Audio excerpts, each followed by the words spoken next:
ça vous plaît, ou si vous préférez des trucs où je me tais un peu. En tout cas, si moi j'ai réussi à changer sur ce point de ma vie, je vois pas pourquoi toi tu ne pourrais pas le faire.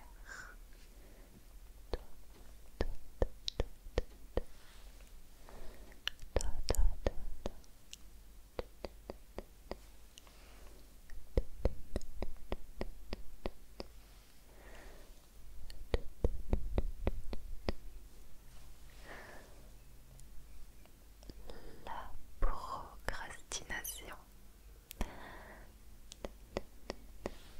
C'est pas facile, pas facile du tout. En fait, ce qui est terrible, c'est que quand vous êtes un procrastinateur, la plupart des gens autour de vous pensent que vous vous en fichez royalement de tout. Tout, tout, tout, tout, tout, tout. Mais c'est faux. C'est même très souvent complètement l'inverse. En général, le procrastinateur a tendance à beaucoup repenser aux tâches qui sont en cours, qui sont en retard, inachevées, les projets abandonnés, ce genre de choses. D'ailleurs, c'est souvent quelque chose qui va de pair avec le manque de confiance en soi. Vous savez, cette petite voix qui dit « Je ne suis pas assez talentueux pour faire telle ou telle chose. D'autres personnes font ça mieux que moi. Le client ne va pas apprécier mon travail. Je ne sais pas pourquoi je devrais faire ça puisque de toute façon ce sera mal fait. » C'est vraiment pas de bonnes pensées. Et en plus, ce n'est absolument pas fondé. Le désir de vouloir faire toujours mieux, c'est bien en soi, mais ça peut devenir extrêmement paralysant. On se met une pression énorme, tout seul, sans l'aide de personne. Et on se fige, spectateur de sa propre vie. En fait, le procrastinateur est son propre bourreau. Alors, je vais pas trop vous parler de mon enfance, tout ça. Globalement, elle a été très heureuse. Je dessinais beaucoup et j'ai commencé la photographie quand je suis entrée au lycée. J'ai commencé par photographier des amis à moi et mes cousins. Ce que j'aimais dans la photo, c'était de pouvoir montrer ma vision des choses à travers une image, montrer ce que je trouvais de beau chez les autres quand eux-mêmes n'étaient pas forcément dans l'état d'esprit nécessaire pour le voir. Ouais. À côté de ça, l'école m'intéressait moyennement. Du coup j'étais moyenne, logique. Sauf en biologie, je sais pas trop pourquoi. Peut-être parce que je regardais beaucoup de documentaires, je lisais des choses. En tout cas, j'avais de très bonnes notes dans cette matière. Et du coup je me suis dit, ben, ok, pourquoi pas tenter une fac de biologie alors. Et ça a été ma première erreur. Parce que il y a une différence énorme entre facilité et intérêt réel. Et ça, c'est quelque chose que je n'avais pas encore compris à ce moment-là. Ce n'est pas parce que le chemin est facile que c'est celui qui te convient le mieux. Du coup, sans surprise, j'ai royalement foiré mon année. Au bout de 6 mois, j'en pouvais plus. J'étais vraiment déprimée. Je n'avais plus envie de voir personne. J'avais qu'une envie, c'était rentrer chez moi. D'ailleurs, c'est ce que j'ai fini par faire. Et j'ai vécu ça comme un gros échec.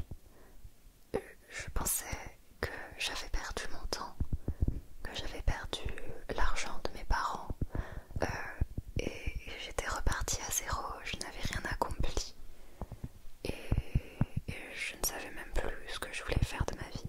Ça a été très difficile pour moi de me remettre de cette période, surtout que j'étais quand même pas mal dans le déni. Je trouve que c'était un peu bête, immature plutôt, de réagir de cette manière parce que, avec le recul, je me rends compte que c'était la meilleure décision à prendre. J'avais osé remettre en question mes propres règles. Je m'étais épargné un avenir peut-être un peu ennuyeux et qui ne correspondait pas vraiment à l'idée que je me faisais du bonheur. Et ça, c'est le premier point sur lequel j'aimerais que tu réfléchisses un petit peu. Ne fais pas les choses par automatisme. N'emprunte pas un chemin parce que c'est comme ça que ça doit être.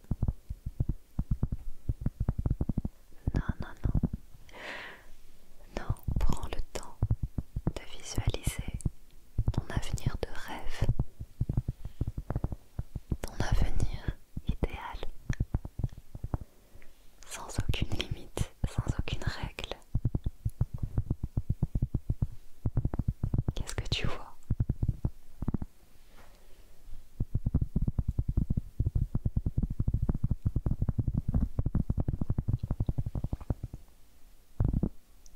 Quand tu étais enfant, comment tu te voyais une fois adulte? Et aujourd'hui, quels sont les types de personnes que tu admires? Et pourquoi? Quelles sont les valeurs les plus importantes à tes yeux? Qu'est-ce qui te rend le plus heureux? Et là, en fonction de ça, prends les décisions réalistes, adaptées.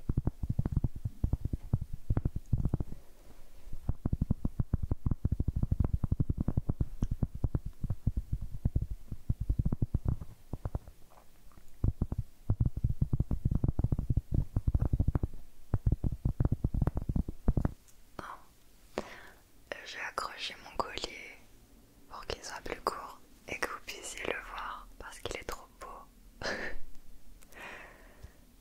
J'avais pas vu qu'il avait tourné. Dedans, on voit pas ici. En fait, il y a une petite graine de pissenlit prise dans la résine.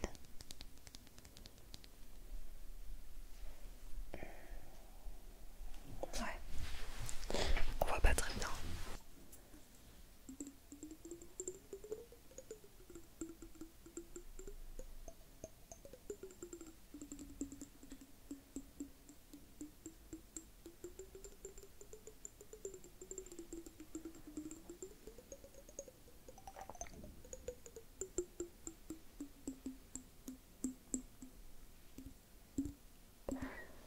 Pour te rapprocher le plus possible de ta vie idéale, je te conseille de faire un vision board.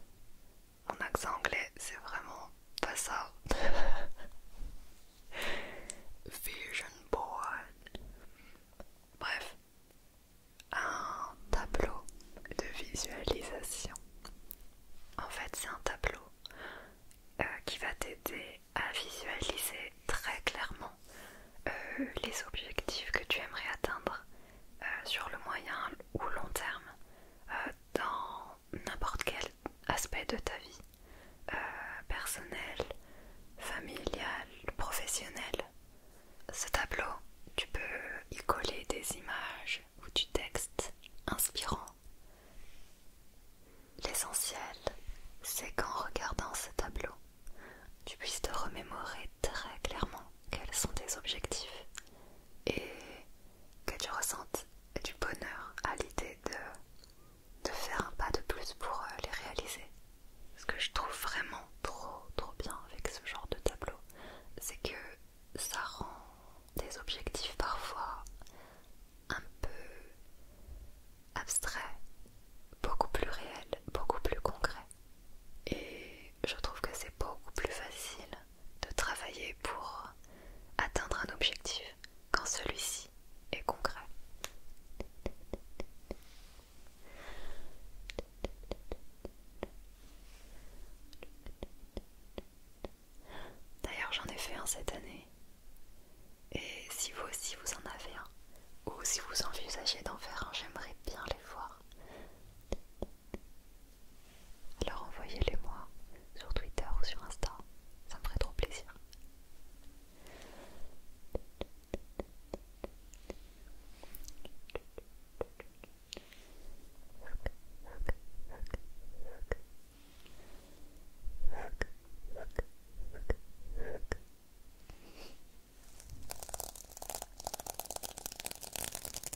début, quand j'ai commencé à faire des vidéos d'ASMR, je n'osais pas trop me lancer. J'appréhendais un petit peu. Je me disais que l'ASMR français n'avait pas forcément besoin de moi, que je n'aiderais peut-être personne, que ce ne serait pas assez bien.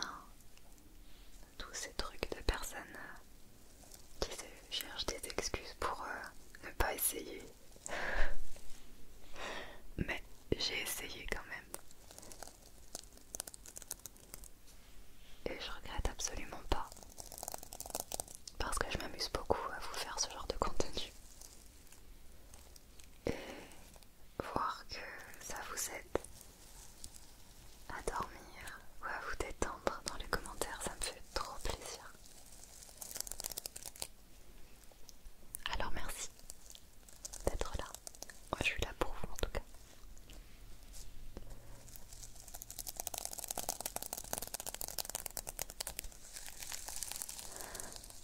Je vais vous sortir une vieille phrase de Skyblog année 2000, mais je trouve que c'est une phrase qui est très pertinente.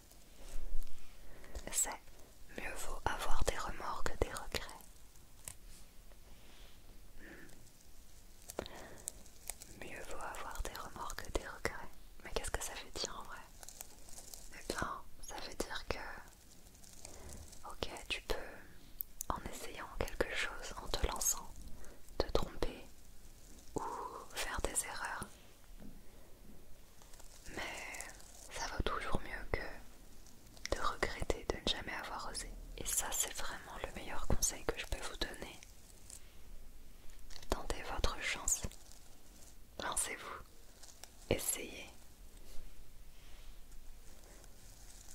Peu importe le résultat, ça vous apportera toujours quelque chose de positif, de l'expérience, du bonheur.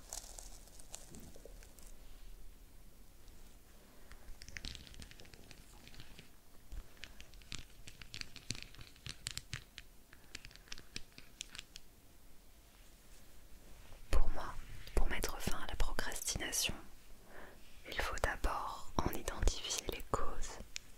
Pourquoi est-ce que tu remets cette tâche au lendemain? Est-ce que c'est parce que tu as peur de ne pas réussir? La peur de l'échec? Eh bien dans ce cas, étudie le sujet à fond, entraîne-toi. Mais l'expérience, ça c'est quelque chose que tu n'auras qu'en tentant ta chance, qu'en te lançant. Ou alors, tu remets cette chose au lendemain, peut-être parce que tu n'es pas assez concentré. Je vous ferai peut-être une vidéo sur la concentration.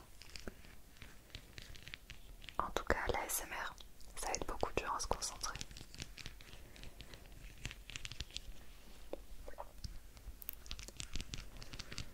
Ensuite, cette tâche, tu la remets au lendemain parce que c'est quelque chose que tu as pas envie de gérer, comme une confrontation, un conflit à régler. Dans ce cas-là, c'est vrai que c'est un peu difficile.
maintenant imaginer que la vie est une balade, une sorte de randonnée.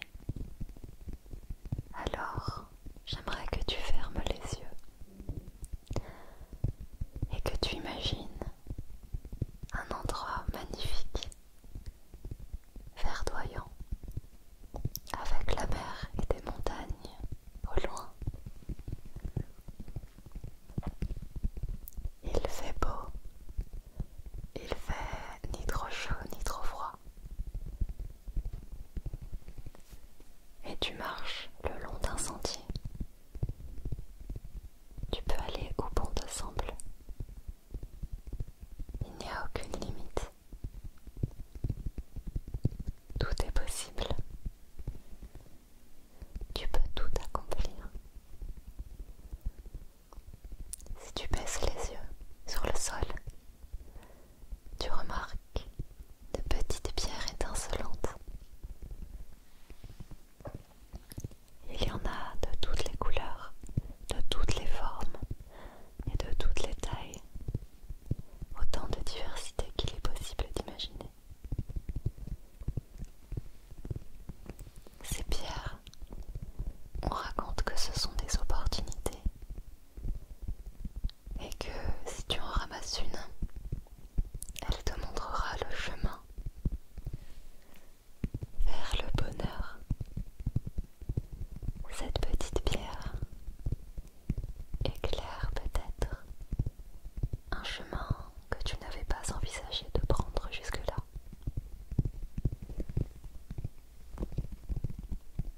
Ou peut-être que c'est exactement ce que tu avais imaginé.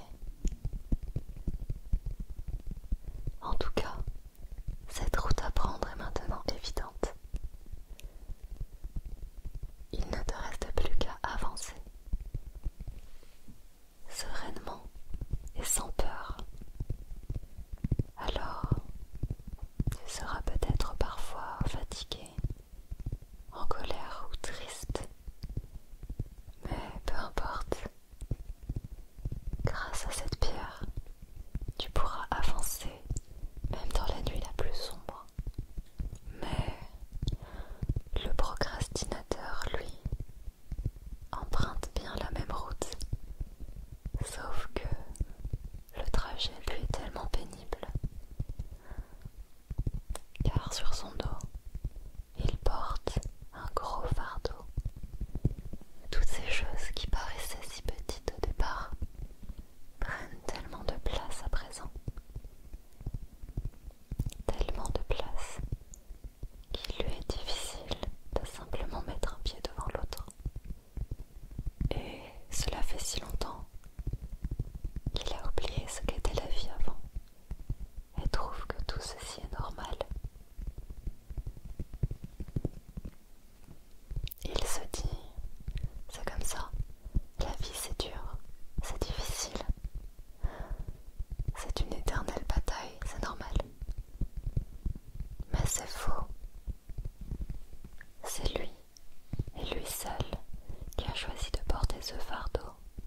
Et aujourd'hui, il ne remarque même pas les petites pierres étincelantes sur le sol.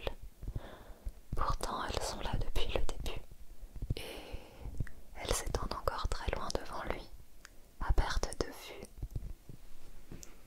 Mais de toute façon, il est bien trop fatigué pour se pencher et en ramasser une. Car son unique objectif est de réussir à avancer malgré tout. Avec ce gros sac à dos, le procrastinateur ne vit pas. Il survit. Mais il mérite autant que quiconque de trouver le bonheur et trouvera le courage de s'asseoir un instant et de faire le tri dans ses affaires.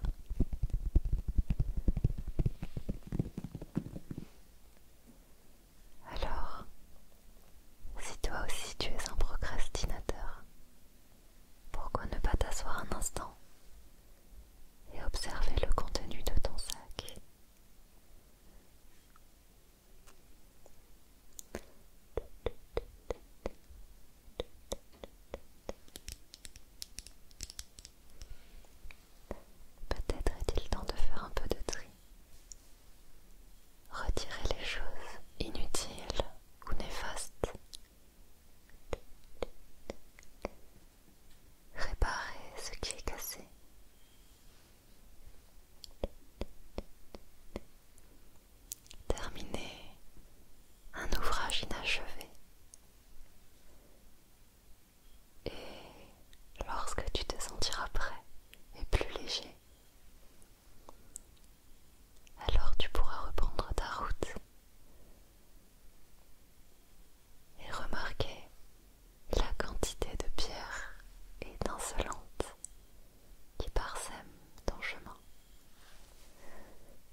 ce genre de